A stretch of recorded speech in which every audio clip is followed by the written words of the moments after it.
Story of ours, from crater-sized potholes to streets that feel more like obstacle courses. Drivers say New Orleans roads are in rough shape, and there's a chance things, unfortunately, could get worse. Good evening, and thanks for joining us. I'm Sharice Gibson. So a multi-million-dollar budget deficit could mean some slower fixes and fewer city services and really a lot more frustration for all of us here. Alyssa Curtis drove around New Orleans to get a sense of just how bumpy the road to recovery really is.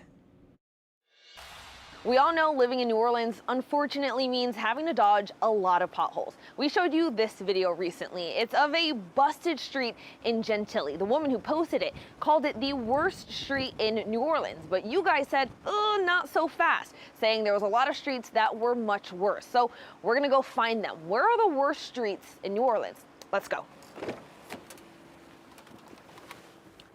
We started in Algiers. We found some gravel-filled bumps at Odeon and Magellan, and a very patchy and uneven River Oaks Drive. Now back across the CCC and to Lakeview. The intersection of Fremont and Katina is more than just a few bumps, with a raised manhole, deep dips, and patches that made me worried when a truck sped through. We were met with a cone in the middle of Kenilworth Street, but that wasn't nearly as bad as Bel Air Drive. It's horrible. I mean, it's pretty much impossible to drive on.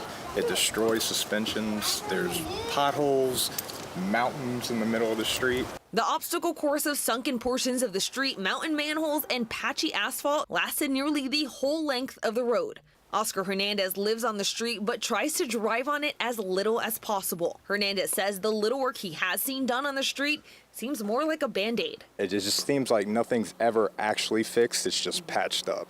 Work is seemingly happening at this plywood-covered sinkhole in Holly Grove at the intersection of South Solomon and Bowdoin. We had to dodge a few manholes and make our way slowly down State Street and Willow Street. And over in East Carrollton, projects seem to have been started with several streets blocked off. Orange Road closed signs were also up in Bayou St. John. But with the city now over $150 million in debt, the question looms, will these projects get finished? And will untouched streets see repair sooner rather than later? That's going to affect the 311 responses. And I know they're not the best as it is, so this will affect our potholing and asphalt patching, ditching, regrading, as well as installation of the traffic signs and signal maintenance. But that's not what residents like Hernandez want to hear. If they're not even able to fix up the holes that are the major problems, like the water line breaking, then I don't know what we're going to do.